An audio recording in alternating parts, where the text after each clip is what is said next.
everyone, and welcome to my January plan with me. I know I'm a bit late. I really didn't realize my setup was going to take quite so long, but I hope that you will enjoy it, and if it doesn't meet your needs for this month, you could possibly use it for another month. So I decided to do basically something that is fitting for the cooler winter months. I wanted it to have a crisp feeling, so mostly my illustration is done in black, white, grays, those types of tones, along with other variety of muted tones. So I'm using mostly, again, watercolor, gouache, and some of my tombow pens. I just recently bought the gray set of tombow pens, which really helped with some of my text and line work in this particular spread. So one of my favorite things to draw are women. I just like all the emotion that you can get from their faces, and this is pretty much, of course, being just something quick in a bullet journal is more my illustrative style. I do like to paint in a realist style as well, but for my bullet journal, I think I'll be mostly painting in just this illustrative style of mine that I've developed over the years.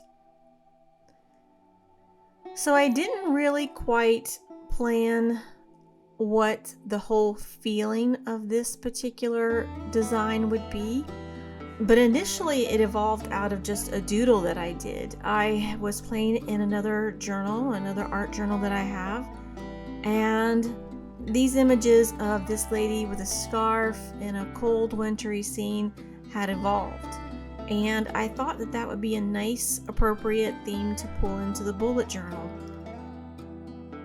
But she actually evolved in her general look. The other version is a little bit more stylized. But if you're interested in that other image to see what my initial reference was, let me know and I can provide that at a later time. I will say for that original reference though, I did not use any additional reference. I did it completely out of my own imagination, and this is a secondary evolved version of that, again, from my imagination.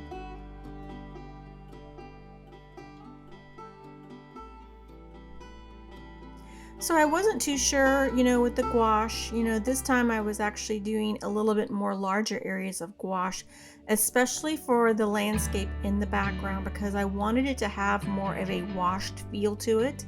So I used a little bit more water. So I was really going back and forth by using too much water and too little water. And then I used a towel to dry spots that I thought were getting too much water. But I was very cautious, so if you try to do this yourself, either you might want to just try the very soft levels of gray in your tombow pens or whatever pens you like, or you can give this a shot, but you might want to actually test it before you try doing this on your own, because it was a little bit of a sketchy moment here and there, and there's a little bit of rippling in the pages where I did that. The other areas I felt really well about because there was less of a wash that I wanted to do. I did a small amount of a wash in the trees to create an effect of the illusion of branches being there. I don't know if you've noticed this, but when you're looking at a winter tree, where a tree that's basically lost a lot of its leaves or has no leaves, there's such a collective of branches that it almost creates a visual illusion of darkness compared to what you're looking at around it, like the sky. So that's what I did. I used a very light wash to create almost like a halo around the tree, and then I went back and I sketched in branches. So for the scarf, because I was being very cautious, I went ahead and put down a basic layer of gray. The initial reference that I did in my other sketchbook was a completely black scarf, but I wasn't sure how it was going to work in the bullet journal, and I didn't know if the black was going to bleed through. So I laid down a layer of gray, and then I checked for any bleeding. And once I kind of sketched in the other lines that I wanted to create as an enhancement to the scarf, I did that as well. And then I got my bravery up and I decided it was time to go in for some darker colors. You can go straight in for black if you want to, but yeah, that was just me. I had to be cautious. So you see that I took my time. So if you're wondering what the yellow gloves are all about, basically they were modeled off of a painting that I saw in the Met. I went to New York in 2019 before everything that happened in 2020, and I got to see some of the most beautiful paintings that I'd seen in a long time, my favorite being Madame X, but there was another painting there, and the lady in the painting had the most beautiful pair of deer-skinned gloves. At least that's my guess is what they were. So that was the inspiration for my gloves, and I thought that it went really well with all the gray and muted tones that I was using. It was very complimentary.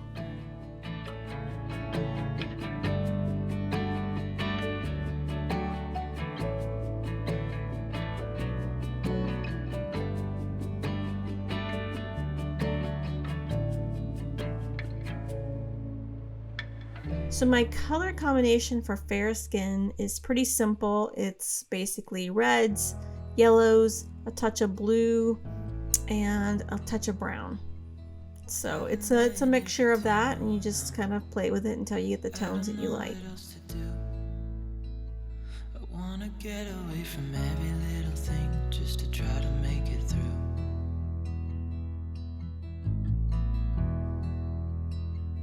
I've been thinking about my options, every detail in my head, but it doesn't really matter, nothing matters, so I cry instead.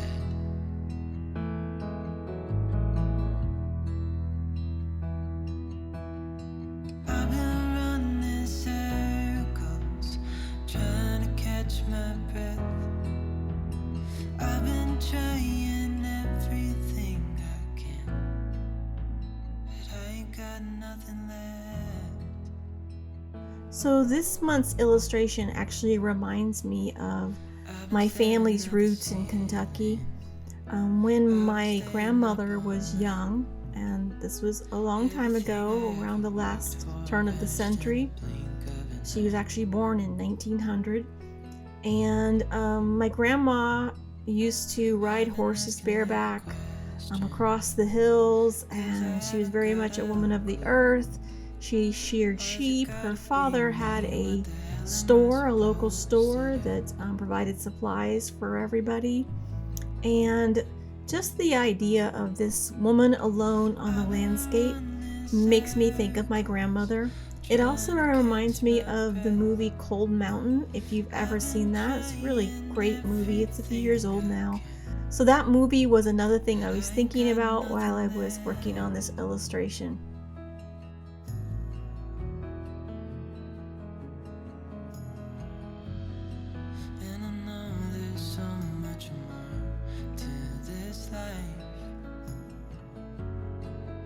It's hard to see it clearly. Yeah, I tried my best, but nothing turns out right. So you can see now I'm going back in and working on the branches that basically go over the wash that I created to create the illusion of lots of branches in the trees. And then I decided to go back over my title to give it almost a ombre sort of a look, with a variation in the grays, from darker grays to lighter grays.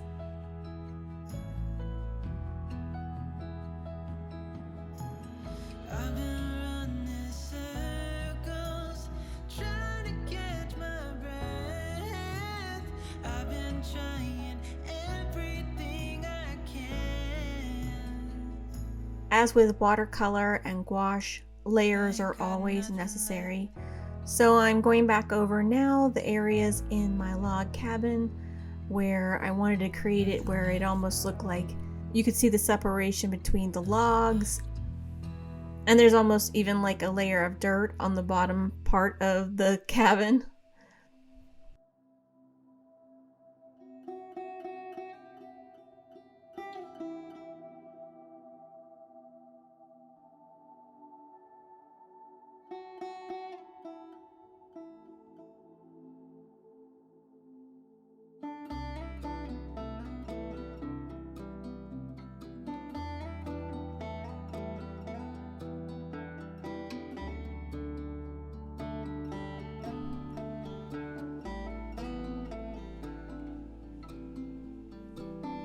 At this point, I started adding in all my little birds, wanting to have a few to create almost like a look of what they call a murder of crows. So I don't know if you know this, but a group of crows is called a murder of crows. I don't know why, don't ask me. I have no clue why they do this, but yeah, that's what it's called, a murder of crows.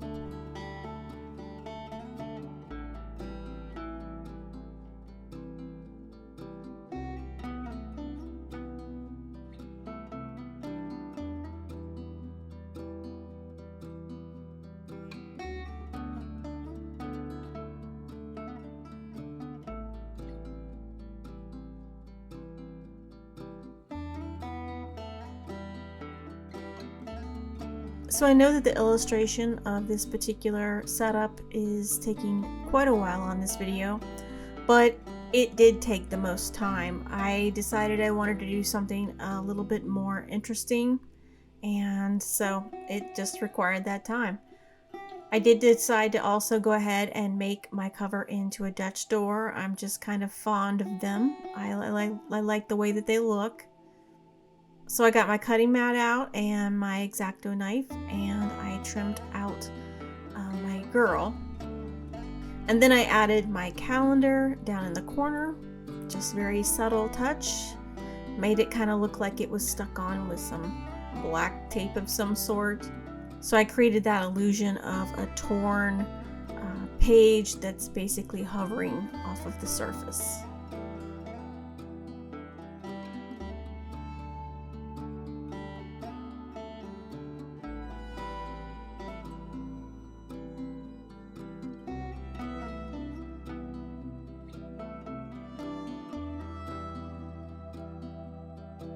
Then I went back in with my micron pen and wrote in all the dates.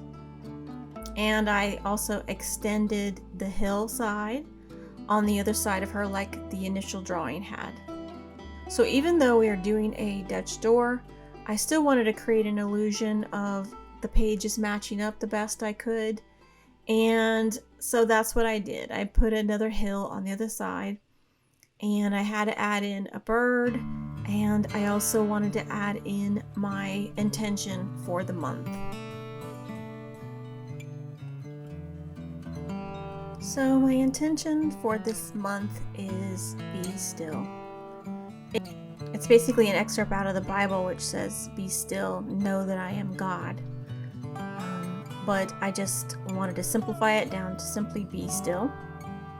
And I chose this particular theme because if you watched a previous video, you know, in December there was some issues going on, and it's still going on. I think as a standard, artists are typically very emotional and visual. So I think that situation has affected me a little more. It's certainly caused me more stress in my life. So I'm just trying to learn how to get past that and to be still. So that's what my focus is.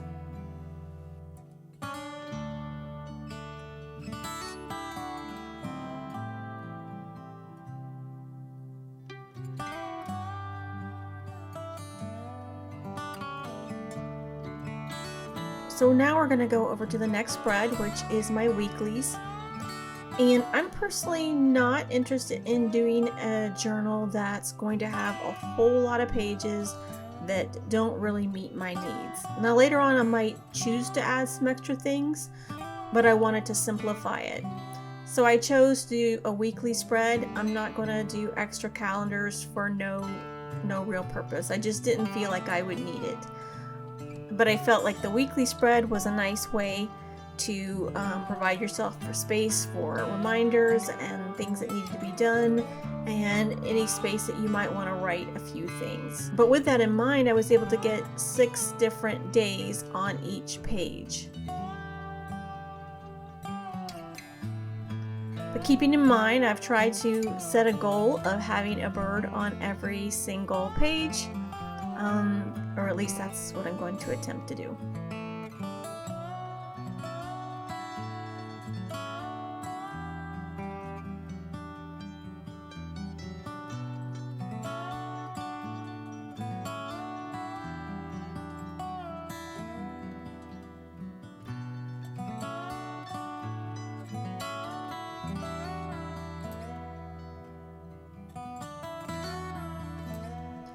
So I did, for my weeklies, want to create some tabs. So what I did was I took some watercolor paper and I did a variation of browns and blacks on those circles. And then I cut out a small tab for each of my weeklies. So when I took that watercolor paper and I used my larger hole punch to punch out those circles, and then folded it over to create these black tabs. So when I cut these pages out, I left a little bump for me to actually provide a little bit more stability for each of these circles once I pasted them on. Because I got so many days of the week on each page, I only needed 3 tabs. And then I had a little bit of room this particular month for notes, which I added on that last page. It also gave me a little bit of room to providing some extra doodles, so I added in some extra trees.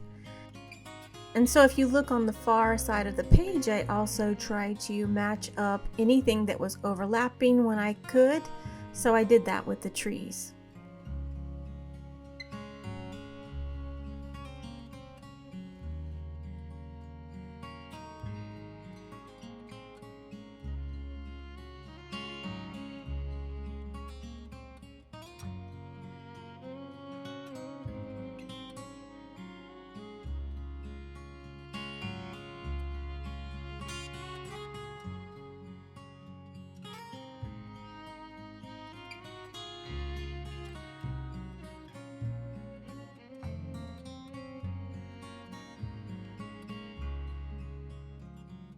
And of course, a few black crows had to be added in as my final touches.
So other than that, the next page is just a habit tracker and a page that I'm calling a doodle dump.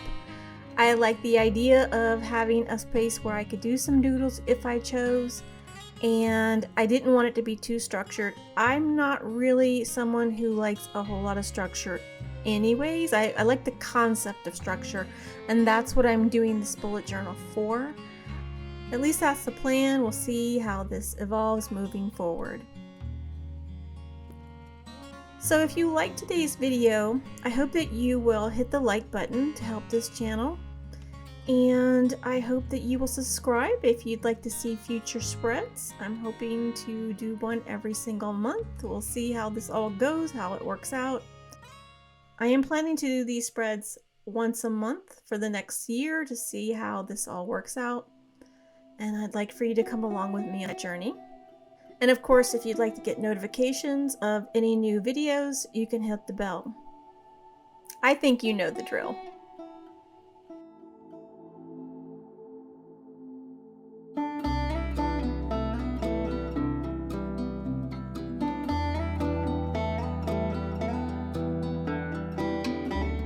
So that pretty much wraps up this week's video. I hope that you have a beautiful and blessed creative week ahead.